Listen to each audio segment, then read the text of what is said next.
a lot of either negative things or positive things in sleep. This is getting too easy. Just sleeping sadhana. So coming awake to an alarm bell with a sudden start is not the best way to do your life.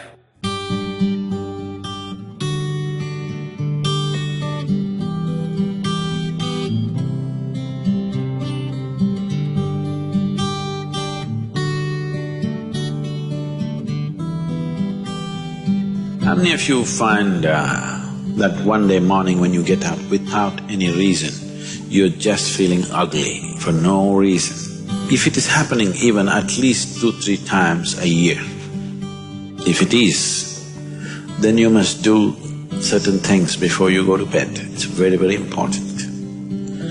Because unconsciously, you need to understand this, you can incubate a lot of either negative things or positive things in sleep.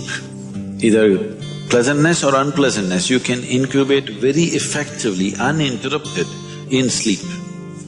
You can also incubate it in the day, but there are so many interruptions, it doesn't happen very efficiently. But if you have a tendency to go to bed in a certain way and you wake up in the morning really nasty for simply no reason, that means you're incubating things in the night very efficiently. Bad eggs.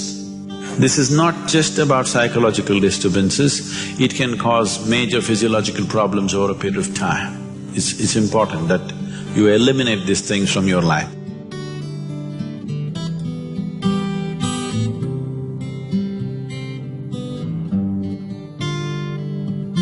So, before you go to bed in the night, there are certain things that you need to take care of. It's best if you're eating meat and other kinds of meals, you eat at least 3 to 4 hours before you go to bed. The digestion is over. Before going to bed, drink a certain amount of water and go to bed. You will see it gets taken care of just like this. One simple thing can be just a shower. Always to shower before go to bed, it'll make a lot of difference. In this weather, maybe cold showers are difficult, so you go for lukewarm showers, don't go for hot showers in the night. Go for lukewarm showers, it makes you alert. So you will think, oh, I cannot sleep. It doesn't matter, you will sleep 15-20 minutes or half an hour later, but you will sleep better because it will take away certain things. When you shower, it is not just the dirt on the skin that you're taking away. Have you noticed if you're very tense and anxious, whatever, just a shower, you came out, it feels like almost the burden has been taken away from you? Have you not noticed this? So it's not just about washing the skin, a whole lot of things happen when water flows over your body. This shower is a very rudimentary buddhi shuddhi because over 70% of your body is actually water. If you run water over it, a certain purification happens, which is beyond cleaning the skin. One more thing if you want to do, you just light an organic oil lamp, a cotton wick, some oil, anything. What do you use here? Normal cooking oil. Linseed oil, rice bran oil or sesame oil, what do you have? Olive oil, fine. Any organic oil with a cotton wick, just burn one little lamp somewhere in the room where you sleep. You will see these things will completely disappear. If you can bring in a chant or there are nightly practices, yogic practices, before you go to bed, sit on your bed and do this practice. If you want to do Isha Kriya, it's available on the net. Generally, in India, they told you should not put your head to the north and sleep. You're aware of this? If you put your head to the north and sleep during the night when you're in horizontal positions, then slowly the blood will get pulled towards your brain. When there is too much circulation in the brain, you cannot sleep peacefully. If you have any kind of, inherently weak aspects in your brain, or if you're of old age, You could die in your sleep. One can have hemorrhage because extra blood is trying to enter the brain, where the blood vessels are hair-like. Something extra is being pushed because of the magnetic pull. When you're in a vertical position, this is not so. The moment you become horizontal, this pull on the head is so strong that slowly the blood tries to move towards the brain. So to avoid this is true only in the northern hemisphere. If you go to Australia, you should not put your head to the south. If you're in India, you should not put your head to the north. You can put it any other way, it's okay. Keep this in your mind, that you are truly a mortal, okay? Not in words, really. You could fall dead right now. You may be young, you may be old, it doesn't matter, you can fall dead right now. Yes or no?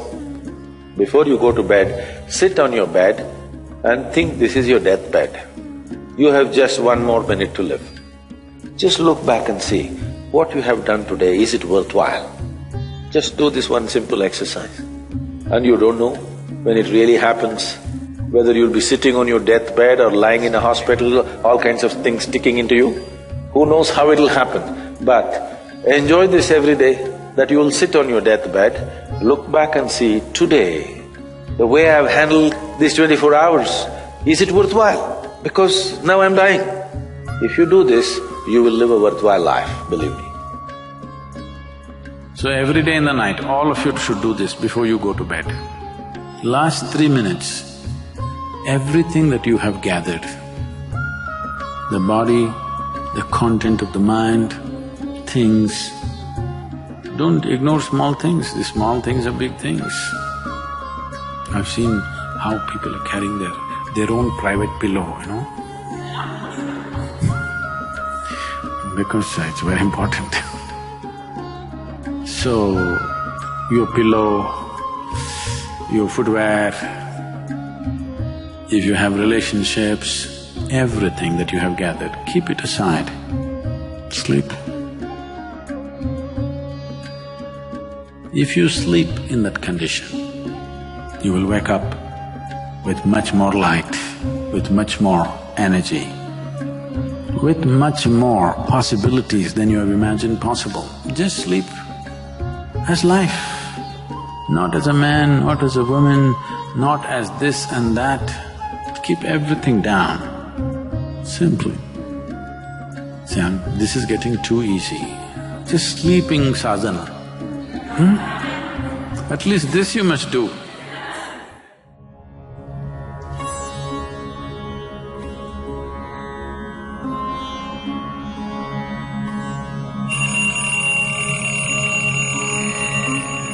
So what kind of sounds come awake to will determine the context of the day and the future of your life in many ways. So coming awake to an alarm bell with a certain start is not the best way to do your life. It is best that if you need a certain amount of sleep, if your body right now, because of the kind of food that you consume and the kind of thoughts and emotions that you process within yourself, accordingly you may… and the level of vibrance that you have managed within your body will determine how much sleep you need. Let us say you need let's say you need 8 or 12 hours of sleep.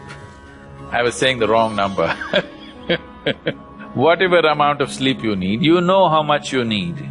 So you go to bed early enough so that you come awake naturally. If you're coming awake naturally, and suppose you have a doubt whether you will come awake or not, if you have a certain chant, if you've identified one of the Vairagya chants, you can use it.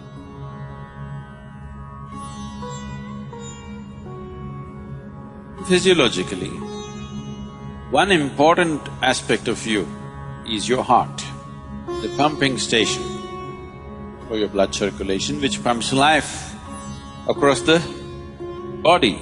This one thing doesn't happen, nothing happens. This starts from left side. So we told you, in India they have told you, when you wake up, you must roll to your right side and get up. Have they? Left side, if you roll and get up, bad things will happen to you. Did they tell you? Bad things are not about that. When you're in a certain state of relaxation, when the body is in a relaxation, the metabolic activity is low. When you get up, there is a certain surge of activity. That's why they told you in India, see, all these things are built into your life which you're throwing away. The whole science of living has been built into your life. They told you in the morning before you wake up, you must rub your hands together and see like this. Huh? Not see like this, you must place it upon your eyes. You do this, you will see God. It's not about seeing God. If you rub these two things together, all the nerve endings, there's a heavy concentration of nerve endings in your hands. If you do this, the system comes awake immediately. You're feeling asleep, you're feeling sleepy, just do this and see. Everything comes awake. So morning before you move your body, you get it awake first and then place it upon your eyes.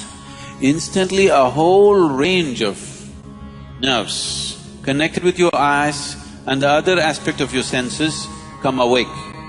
Before you move your body and your brain should be active. You shouldn't get up dumb, that's the idea. Understand? So you do that and then roll over to your right and get up. Today, if all of us go to bed, by tomorrow morning, nearly 250,000 people won't wake up. Natural death in the world.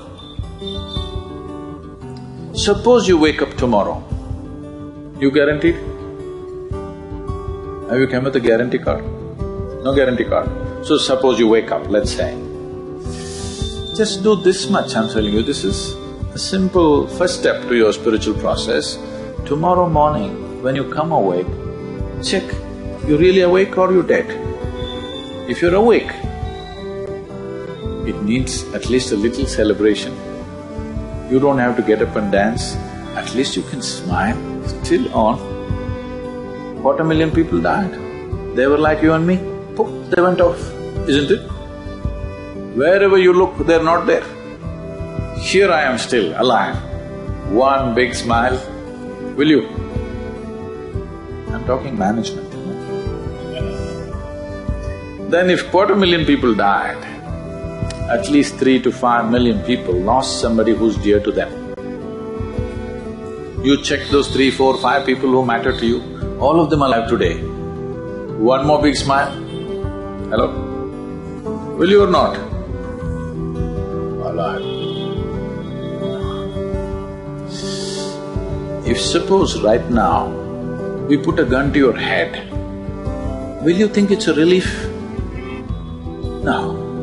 You'll be terrorized, isn't it? So that's how precious it is to be alive, isn't it so?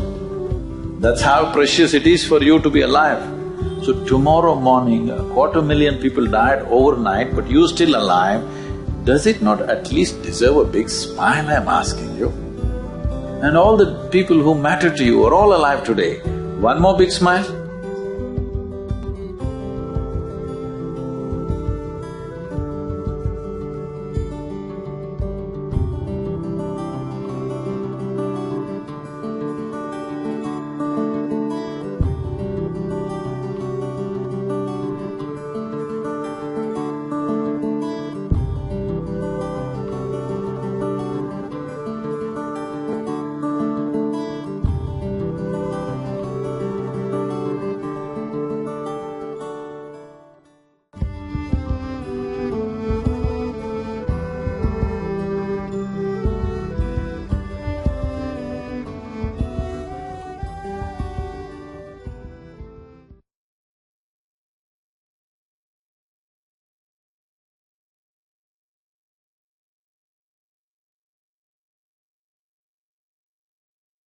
This is something we've been talking forever, but now they've discovered it with $1 billion research.